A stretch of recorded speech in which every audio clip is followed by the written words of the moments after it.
ఎన్నికలకు సమయం దగ్గర పడుతున్న కొద్దీ పార్లమెంట్లో విస్తృతమైనటువంటి ప్రచారంతో దూసుకెళ్తున్నారు. బీఆర్ఎస్ అభ్యర్థి సుధీర్ కుమార్ గారు కూడా వివిధ వర్గాలను కలుస్తున్నారు. అందులో వరంగల్ అభివృద్ధిపై కూడా విశేషమైనటువంటి చర్చలు జరుగుతున్నటువంటి సమయంలో మీట్ ద ప్రెస్ కార్యక్రమానికి కూడా హనుమకొండ ప్రెస్ క్లబ్లోకి వారు వచ్చారు. ప్రస్తుతానికి మీట్ ద ప్రెస్ కార్యక్రమంలో పాల్గొన్న సుధీర్ కుమార్ గారు అనేక విషయాల మీద చెప్పారు.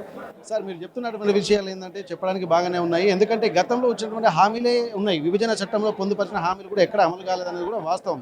అందరూ అదే మేనిఫెస్టో చెప్తున్నారు. ఇప్పుడు దీన్ని దృష్టిలో పెట్టుకొని ఇప్పుడున్నటువంటి ప్రస్తుత పరిస్థితుల్లో ఆ విభజన చట్టంలో హామీలను పొందుపరిచే అవకాశం ఉందా? కొత్తగా ఎటువంటి పరిస్థితులు కనిపిస్తున్నాయి? విభజన చట్టంలో హామీలు ఫుల్ఫిల్ కాకుండా వేరే చట్టం అయితే చేయడానికి లేదు. Already it is in the యాక్ట్లో చట్టంలో ఉన్నది కాబట్టి తప్పకుండా చట్టంలో అమలు చేయాలి. పారిశ్రామిక రంగంలో కూడా వరంగల్ అభివృద్ధి చేయాలి. ఐటీ సెక్టర్కి ఇవాళ రావాల్సినటువంటి సందర్భం ఉన్నది.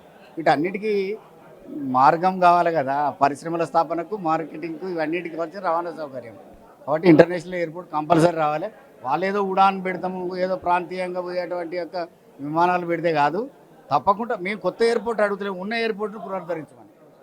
అయితే వీటికి బడ్జెట్కు సంబంధించి కూడా ఇప్పుడు మేము అన్ని రకాలుగా చర్యలు తీసుకుంటున్నామని చెప్పి ఉడాన్ పథకంలో భాగంగానే వీళ్ళు చెప్తున్నారు. ఉడాన్కును ఇంటర్నేషనల్ ఎయిర్పోర్ట్కి చాలా తేడా ఉంటుంది. అసలు అగ్రిమెంట్ క్యాన్సిల్ చేయండి. జిఎంఆర్ తోటి చేసినటువంటి గ్రంథి మల్లికార్జునరావు తోటి ఏదైతే అగ్రిమెంట్ చేసినారో అది క్యాన్సిల్ చేయని 30 సంవత్సరాల వరకు పెట్టమని ఏంటిది, ఇంకొక 30 సంవత్సరాలు మోడీ గారు చేయడం ఏంటి? అందుకే వాళ్ళకి ఇక్కడ ఓటు అడిగే హక్కు వరంగల్ వాళ్ళకి లేదు. హైదరాబాద్ తర్వాత వరంగల్ సెకండ్ క్యాపిటల్ అని చెప్పి మొదటి నుంచి ఊదరగొడుతున్నారు. అంటే ఇది ఊదరగొట్టడానికే పరిమితం అవుతున్నాయా? నిజంగా అభివృద్ధికి సంబంధించినటువంటి ప్రణాళికలు ఏమైనా కనిపిస్తున్నాయా ఇప్పుడు పరిస్థితులను చూస్తుంటే? ఇక్కడ ఎన్నికే అభ్యర్థి మీద ఆధారపడి వ్యక్తిగతంగా ఆలోచన చేసినప్పుడు నేను తప్పకుండా వరంగల్ గురించి ఆలోచన చేస్తాను. ఎందుకంటే నేను పుట్టిన ప్రదేశం మీద మమకారం ఎవరికైనా ఉంటుంది. అంటే గత 10 ఏళ్ల క్రితం కూడా బీఆర్ఎస్ పార్టీ అభ్యర్థి ఉన్నారు కదా సార్, ఇక్కడ ఉన్నారు. కానీ అక్కడ ప్రభుత్వము స్ట్రాంగ్ ప్రభుత్వం ఉండే, ఇప్పుడు అట్లా ఉండదు. ఇక ప్రభుత్వం ఆడ కేంద్రంలో ప్రభుత్వం స్ట్రాంగెస్ట్ గవర్నమెంట్ ఉండదు. మేము తొక్కి పెడతాం, మేము ఇది చేస్తాం, నియంతృత్వం కాదు కదా. డెమోక్రసీ, డెమోక్రటిక్ కంట్రీలో పుట్టి డెమోక్రటిక్గా మేము కొట్లాడతాం. తప్పకుండా ఇక్కడ రావాల్సినటువంటి అనేక రకాలైన రావాల్సినటువంటి అవసరం ఉన్నది. పరిశ్రమలు రావాలి, ఇప్పుడు ఉన్నటువంటి పరిశ్రమలకు ఊతం కల్పించాలి, ఇక్కడ ఉపాధి దొరకాలి, ఇవన్నీ ఉన్నాయి. రాష్ట్రంలో అధికారంలో ఉన్నప్పుడే ఇప్పుడు విభజన చట్టాల హామీలు అమలు కానప్పుడు, ఇప్పుడు అధికారంలో లేనప్పుడు మీరు ఇటు కేంద్రంతో పోరాడేటువంటి శక్తి ఉందని అనుకుంటున్నారా? తప్పకుండా అభ్యర్థి మీద ఆధారపడుతుంది, వ్యక్తి మీద ఆధారపడుతుంది. పార్లమెంట్లో ఎవరు మాట్లాడతారు ఏం సంగతి అనేది తెలిసిపోతుంది కదా. ఆ పార్లమెంట్లో 544 మంది ఉంటే అందరూ మాట్లాడరు, కొంతమంది మాట్లాడతారు. మా పార్టీకి అవకాశం వస్తుంది, అన్ని పార్టీల రాజకీయ పార్టీల పరంగానే అవకాశం వస్తుంది. కాబట్టి తప్పకుండా బీఆర్ఎస్కి అవకాశం తప్పకుండా వస్తుంది. వచ్చినప్పుడు వరంగల్ అంశాలు తీసుకుంటాం, తెలంగాణకు జరిగిన అన్యాయం పట్ల తీసుకుంటాం. తెలంగాణ వివక్షకి ఎట్లా గురైంది, మళ్ళీ వివక్షకి ఇప్పుడు ఎట్లయితే ఉన్నది.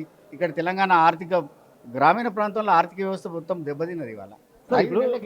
స్థానికంగా ఉన్నటువంటి మీరు ఇప్పుడు వరంగల్ మీద మీకు ఒక పరిపూర్ణమైనటువంటి అవగాహన ఉంటుంది. ఎందుకంటే అందులో మీరు హన్మకొండ జెడ్పీ చైర్పర్సన్ కూడా చేస్తున్నారు. ఒక పర్టిక్యులర్ వరంగల్ అర్బన్ పర్టిక్యులర్ కూడా మీకు ఒక క్లారిటీ ఉంటుంది.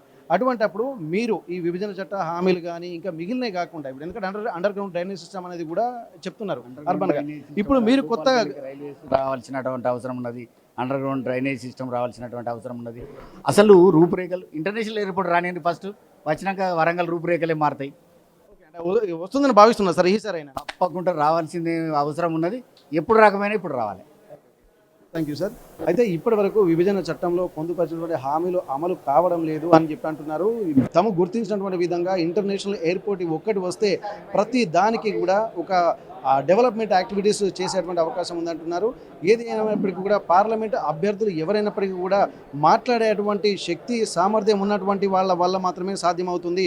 పార్లమెంటులో కూడా తమ సమస్యల మీద సానుకూలంగా మాట్లాడేటువంటి అవకాశం వచ్చినప్పుడు దాన్ని సద్వినియోగంగా చేసుకుంటే తప్ప పైన ఉన్నటువంటి అధికారులకు కూడా తమ యొక్క సమస్యలు అర్థమవుతాయన్నటువంటి ఆలోచన చేస్తున్నారు. దానికి సంబంధించి నిజమైనటువంటి అభివృద్ధి ప్రదాతను తానే నిజమైనటువంటి ఒక క్యాండిడేట్ నేనన్నటువంటి ఒక భావన ఇక్కడ సుధీర్ కుమార్ గారు వ్యక్తం చేస్తున్నారు.